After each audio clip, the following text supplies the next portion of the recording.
할렐루야.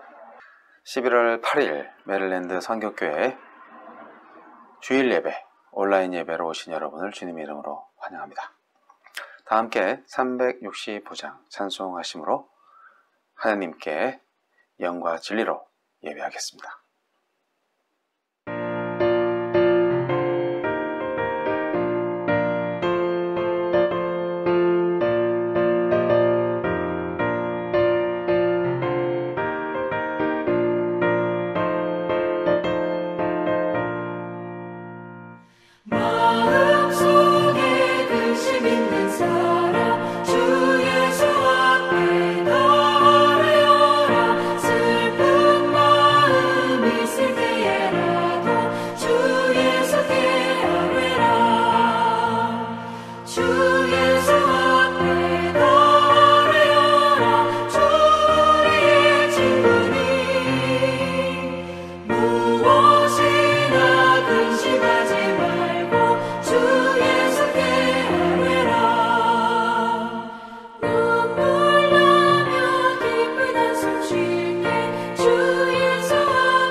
기도하시겠습니다.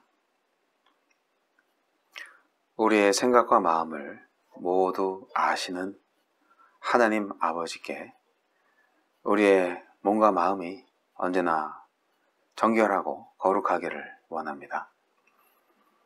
힘들고 어려울 때일수록 하나님을 향한 열정과 사랑을 더욱더 불태울 수 있도록 해주시고 자그마한 유혹에 넘어지지 않고 하나님의 주시는 놀라운 사랑으로 인하여서 감사와 찬양만이 우리의 삶으로 나타날 수 있도록 역사하여 주옵소서. 오직 주님만 의지합니다. 하나님께서 우리에게 허락하신 인생의 시간들을 하루하루 헛되이 보내지 않도록 날마다 하나님만을 바라보게 하시고 주님께서 기뻐하시는 일이 무엇인지 항상 찾아보게 하시며 우리의 삶의 예배를 통하여서 많은 사람들이 작은 우리의 이웃들이 하나님께 영광을 돌리는 역사가 있게 하여 주옵소서. 주님, 코로나19 시대에 고통받고 또 마음 상해하는 사람들이 우리 주위에 있다면 그들을 향해 하나님의 복음이 되어 하나님의 사랑이 되어 하나님의 구원을 선포하게 하옵소서. 예수님 이름으로 기도합니다. 아멘. 감사합니다. 여러분, 가을인데요. 메릴랜드나 한국이나 가을의 정취는 여전할 것 같습니다. 아주 아름다운 단풍의 물결이 온 산에 풍성합니다. 메릴랜드도 가을이 아름답잖아요. 자, 저희는 병원 진료를 잘 받고 있고요. 그리고 약도 처방 받았고, 조금 검사 결과에 따라서 어떻게 치료가 될지 알게 되겠지만, 아직까지는 아주 심각한 것은 나타나지 않았습니다. 매우 감사하게 생각을 합니다. 아무쪼록 하느님의 은혜로 한국에서 잘 지내고 있고, 미국 많이 어수선하시죠? 저희는 뉴스로만 보는데 아무쪼록 별 탈 없이 여러분 평안한 하루하루를 잘 보내시기를 바랍니다. 한국에서 열심히 기도하겠습니다. 누가 대권을 잡아도 하나님이 함께 하시지 않으면 별 볼 일 없습니다. 그러나 하나님이 함께 하시면 정말 축복받은 미국이 될 줄로 믿습니다. 계속 여러분도 기도하시기 바랍니다. 이 시간 헌금 찬송 올려드리겠습니다.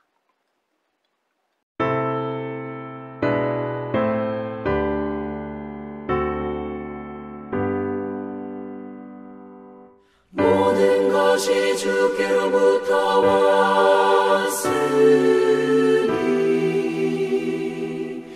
이 예물을 주께 드리나이다.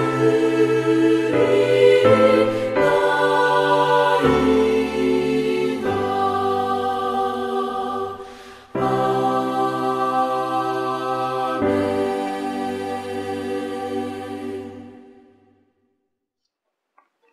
헌금을 내서 기도하시겠습니다. 하느님 아버지,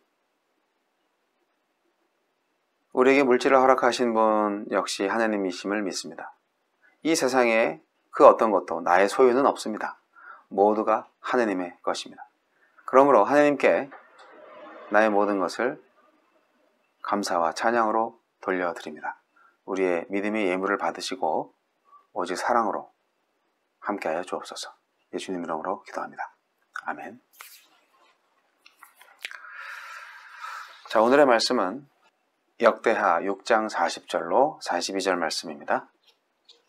역대하 6장 40절로 42절 말씀 봉독하겠습니다. 나의 하나님이여, 이제 이곳에서 하는 기도에 눈을 드시고 귀를 기울이소서. 여호와 하나님이여, 일어나 들어가사 주의 능력의 궤와 함께 주의 평안한 처소에 계시옵소서. 여호와 하나님이여, 원하옵건대 주의 제사장들에게 구원을 입게 하시고 또 주의 성도들에게 은혜를 기뻐하게 하옵소서. 여호와 하나님이여, 주의 기름 부음 받은 자에게서 얼굴을 돌리지 마시옵고 주의 종 다윗에게 베푸신 은총을 기억하옵소서 하였더라. 아멘. 역대하 6장 12절로 42절까지의 말씀은 솔로몬의 성전 봉헌 기도입니다. 짧게 읽었지만 오늘 말씀은 6장 12절부터의 내용을 다루고 있습니다. 참고하시기 바라고요. 성전 건축자인 솔로몬은 이스라엘 백성을 대신해서 성전 봉헌 기도를 드리는데요. 이 내용은 하나님의 언약 백성의 지도자인 솔로몬 왕이 그 백성의 정체성을 어떻게 이해하고 있었는가를 잘 보여줍니다. 왕이나 지도자가 자신이 다스리고 인도하는 백성이 누구이며 그들의 사명이 무엇인지를 이해하는 것은 아주 중요합니다. 이것은 하나님의 교회를 목양하는 목사님들에게도 마찬가지죠. 여러분의 목사는 여러분의 교회의 사명을 잘 알고 있습니까? 여러분은 여러분의 삶의 이유를 잘 알고 계신가요? 솔로몬은 성전 봉헌식을 위해서였는지는 모르지만 하나의 강단을 만들어 두었는데 그 강단은 가로 세로가 각각 5규빗씩이고 높이가 3규빗이 되는 노수로 만든 강단이었습니다. 그 위에 올라가 솔로몬은 이스라엘 회중을 마주 대하여 손을 폈습니다. 이것은 히브리 사람들이 기도하는 보편적인 자세였습니다. 그는 무릎을 꿇고 하늘을 향해서 손을 폈습니다. 이게 한 규빗이에요. 그래서 5규빗이면 요거에 5를 곱하면 되겠죠. 한 5, 60cm 정도? 50cm 정도 되려나? 자, 사람마다 다른데요. 자, 여하튼 그 단 위에 올라가서 솔로몬은 이스라엘 회중을 바라보면서 본인이 무릎 꿇고 기도하는 겁니다. 왕도 역시 하느님의 위임을 받은 사람이고 하느님의 종이라는 사실을 잘 보여주는 대목입니다. 권력을 가진 사람이 기도하려고 무릎을 꿇는 것은 참 복된 일입니다. 지도자들이요, 모든 권위와 권력이 하나님으로부터 나온다는 사실을 잊는 경우가 얼마나 많습니까? 솔로몬은 그걸 잘 알고 있는 사람이었죠. 솔로몬의 기도 내용은 중요합니다. 그는 먼저 신실하신 하나님을 찬송하고 있습니다. 하나님은 다윗에게 약속하신 모든 것을 이루어 주셨습니다. 그래서 솔로몬은 다윗에게 말씀하신 것을 앞으로도 지켜주시기를 하나님께 구하고 있습니다. 다윗에게 말씀하신 것은 다윗 언약을 가리킵니다. 사무엘하 7장에 자세히 나와 있는데요. 다윗 언약에 대해서는 나중에 살펴보도록 하고요. 또한 솔로몬은 하나님께서 이 사람이 지은 성전에 도저히 계실 수 없는 분이라고 인정을 합니다. 하나님은 인간이 만든 성전에 거하실 수 없는 크신 분이기 때문이죠. 얼마나 많은 사람들이 하나님을 향한 자신의 정성으로 하나님을 제한하려고 하는지 모릅니다. 자신이 하나님께 드린 것이 하나님께 큰 것이고 도움이 될 거라고 생각하는 사람들이 있는데요. 정말 어리석은 생각이 아닐 수 없습니다. 솔로몬은 이렇게 말하는 거죠. 하나님은 여기 계실 수 없는 분이며 저는 하나님을 제한하지 않습니다. 그런 고백입니다. 하나님은 하늘에 계십니다. 그렇게 고백하고 있어요. 21절에. 그렇습니다. 하나님은 만물보다 위대하시고 크신 분입니다. 그분의 능력과 권세를 담을 수 있는 세상은 아무데도 없어요. 당연하잖아요. 하나님이 세상을 만드셨는데요. 자, 그리고 계속해서 솔로몬은 여러 상황을 구체적으로 묘사하면서 간구합니다. 이것이 19절로 39절까지 나와 있는 내용인데요. 자, 범죄하는 경우에 어떻게 해주십사 하는 간구가 22절로 23절까지 나와 있습니다. 잘잘못을 정확하게 아시고 가르시는 분은 오직 하나님뿐이십니다. 그는 성전에 하나님의 임재로 말미암아 자기가 다스리는 땅에 하나님의 정의가 드러나기를 기도합니다. 둘째, 적이 공격하는 경우인데요. 24절로 25절까지 내용인데요. 이스라엘이 적의 공격을 받아서 패했다. 그렇다면 어떻게 될 것인가? 자, 하나님께서는 자기의 백성을 보호해 주신다고 언약하셨기 때문에 당연히 전쟁에서 이겨야 되는데 전쟁에서 패했다. 그러면 하나님이 일하지 않으셨다는 그런 거잖아요. 그러면 하나님이 우리를 보호해 주신다는 언약이 깨진 거죠. 그러면 왜 깨졌을까요? 네, 이스라엘이 범죄하였기 때문이라는 겁니다. 하지만 그럴 때에도 하나님 기도해 응답해 주세요. 그렇게 기도하는 겁니다. 이 이스라엘 백성들이 그렇게 죄를 져서 남의 나라하고 전쟁을 해가지고 망했을 때도 기도하면 들어달라. 그렇게 솔로몬은 기도하고 있는 것입니다. 그리고 세 번째, 26절로 27절에 가뭄의 경우에는 어떻게 해달라 하는 기도인데, 구약의 이스라엘 백성들한테는 가뭄도 어떻게 보면 영적 원인을 가지고 있습니다.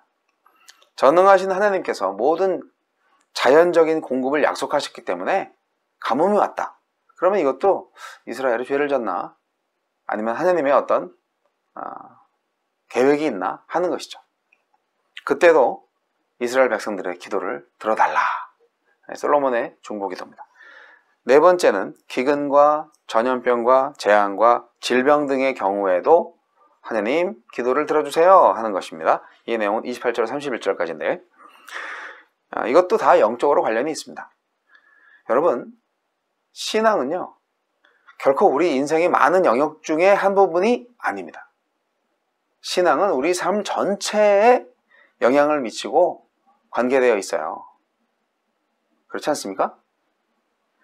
다섯 번째, 32절로 33절까지 이방인들의 기도를 언급합니다. 이 부분이 굉장히 중요한 부분인데요. 이 기도야말로 솔로몬이 이스라엘 왕으로서 그 백성의 정체성을 성경적으로 이해하고 있다는 사실을 보여줍니다. 왜냐하면 이방인이 구원을 얻어서 하나님의 백성이 될 것이라는 암시를 담고 있기 때문입니다. 하나님은 이방인의 기도도 들어주실 것입니다. 이방인들은 이스라엘을 통하여서 하나님께 인도함을 받게 될 것입니다. 역시 솔로몬은 예언자예요. 선지자예요. 근데 이 일에 있어서 성전이 아주 결정적인 역할을 하게 되는데 이 성전은 곧 그리스도 자신입니다. 솔로몬은 하나님께서 아브라함에게 주신 언약의 내용을 이해하고 있었습니다. 멋진 솔로몬이죠. 성경 전체를 꿰뚫고 있어요. 우리의 하나님이 이방인의 하나님도 되신다 라고 생각하는 왕이 몇이나 됐겠습니까? 자, 여섯 번째, 전쟁의 경우의 기도입니다. 34절로 35절까지 내용이 그것인데, 전쟁하러 나갈 때 그들은 기도할 것입니다. 이 기도는 전쟁은 하나님께 속해 있다라는 고백이죠. 일곱 번째, 범죄함으로 그들이 포로가 될 경우에 기도를 들어주세요 하는 기도입니다. 36절로 39절까지 내용이 바로 그것인데요. 솔로몬은 선지자처럼 예언을 하고 있습니다. 범죄함으로 포로가 되어 먼 나라에 잡혀갈 때도 이곳을 향해서 기도하면 하나님 그 기도를 들으시고 용서해 주세요 하는 간구입니다. 실제로 이 일이 역사 속에서 일어났어요. 에스라가 역대기를 쓰고 있을 때에는 백성들이 그 아픈 경험을 이미 하고 난 뒤였습니다. 그렇기 때문에 포로 생활에서 돌아와서 이 말씀을 읽는 백성들한테 정말 이 말씀은 실로 전율할 수밖에 없는 내용이지 않겠습니까? 몇백 년 후의 일을 솔로몬 왕이 알고 있었어. 대단하죠? 여러분, 솔로몬의 마지막 기도는 아버지 다윗이 쓴 시편을 인용하는 것이었습니다. 41절로 42절, 이제 오늘 읽은 본문인데요. 이것은 시편 132편 8절로 10절까지 내용과 연결됩니다. 기름 부은 자는 솔로몬입니다. 그는 자기가 하나님을 위해서 행한 일에 근거하지 않고 하나님의 은혜에 근거해서 기도를 마칩니다. 이 굉장히 중요한 부분입니다. 많은 사람들이 하나님한테 뭔가 업적을 내세워요. 노력을 하려고 해요. 하지만 솔로몬은 그렇게 하지 않았습니다. 하나님이 은혜를 주셨다는 거죠. 행위로의 믿음이 행위로의 구원이 아니라 은혜를 믿는 믿음으로 구원을 할 수 있다는 것을 솔로몬은 이미 알고 있었어요. 여러분, 아무도 자기가 행한 일에 근거해서 하나님께 나아갈 수 없습니다. 솔로몬은 하느님께서 얼굴을 돌리지 말아달라고 기도합니다. 하지만 그의 인생에서 얼굴을 돌린 것은 하나님이 아니라 자신이었죠. 네, 우리는 솔로몬의 나중 이야기를 알고 있습니다. 그런데 우리는 그렇지 않습니까? 우리도 그래요. 우리도 얼굴을 돌리죠. 하나님으로부터. 하나님은 한 번도 우리에게 얼굴을 돌린 적이 없으세요. 자, 오늘 본문이 주는 몇 가지 교훈이 있는데요. 여러분, 첫째로 하나님을 제한하지 마시기 바랍니다. 하나님은 위대하신 분입니다. 우리가 말로는 위대하다고 하는데 실제로 하나님을 너무 제한하고 있어요.